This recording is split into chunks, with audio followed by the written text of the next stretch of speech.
আসসালামু আলাইকুম বন্ধুরা, আজকে আমরা সুন্দর একটা দেখে ফোন নিতে আসছি আমার বইয়ের জন্য ফোন নিতে আসছি। ওই জন্য ফোনটা দেখলাম। এটা আমার বউ হয়।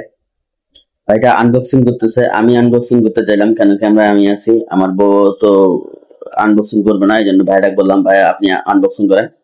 তো ভাইয়া সুন্দর করে ফোনটা খুললো। ফোনটা খুলে দেখাইলো যে এই যে ফোন। এই ফোন দেখে আমি মনে হলো যে না, মানে লো বাজেটের যেমন ফোনটা অমন ফোনটা অবশ্য ভালোই আছে। তো ভাইয়াটা এখন সুন্দর করে ব্যাটারিটা খুলে আমাকে দেখাইলো। তারপর এখন ফোনটা খুলতেছে ভাইয়া। ফোনটা খুলে ভাইয়া বলতেছে যে ফোনটা ভালো হবে, সুন্দর হবে ফোনটা।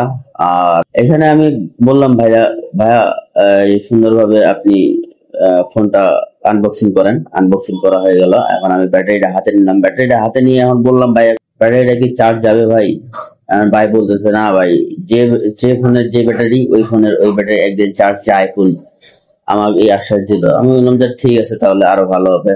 এই ফোনটা এখন সুন্দর করে আমার ব্যাটারিটা লাগাই দিল। লাগাই দেওয়ার পর সুন্দরভাবে আমার ব্যাটারিটা ফিট করে দিয়ে খুলে দিল ফোনটা। ফোনটা খুলে দেওয়ার পর আমি ভাই বললাম, ভাই এখন ফোনটা তো নিলাম, একটা গরিলা লাগাই দেন সুন্দরভাবে। ফোনটা খুললো। ফোনটা খুলে আমার বউকে দেখাইলো, যে বউ তো অনেক খুশি। বউ দেখে খুব ভালো লাগতেছে বউয়ের, যে একটা ফোন, নতুন ফোন নিচ্ছে। তো ভাইটাকে বললাম যে ভাই একটা গরিলা ব্যাপার সুন্দরভাবে লাগাই দেন। তো ভাই সুন্দরভাবে একটা গরিলা ব্যাপার লাগাই দিয়ে এখন আমাকে বলতেছে, ভাই সুন্দরভাবে গরিলা ব্যাপারটা লাগাই দিলাম, ম্যাচ করে দিলাম। তো আমি বললাম যে ভাই একটা কাভারও লাগাই দেন। ভাই বলতেছে যে কাভার তো নাই দোকানে, তো অন্য দোকানে কাভার নাও। আমি ফোনটা নিলাম। ফোনটা হাতে নেওয়ার পর টাকা গুনলাম, টাকা গুনে ভাইয়া দিলাম। তো ভিডিওটা এখানে শেষ করবো। ভিডিও যদি ভালো লাগে অবশ্যই একটা লাইক দিয়ে দিবেন। তো বন্ধুরা, টাটা, আল্লাহ হাফেজ।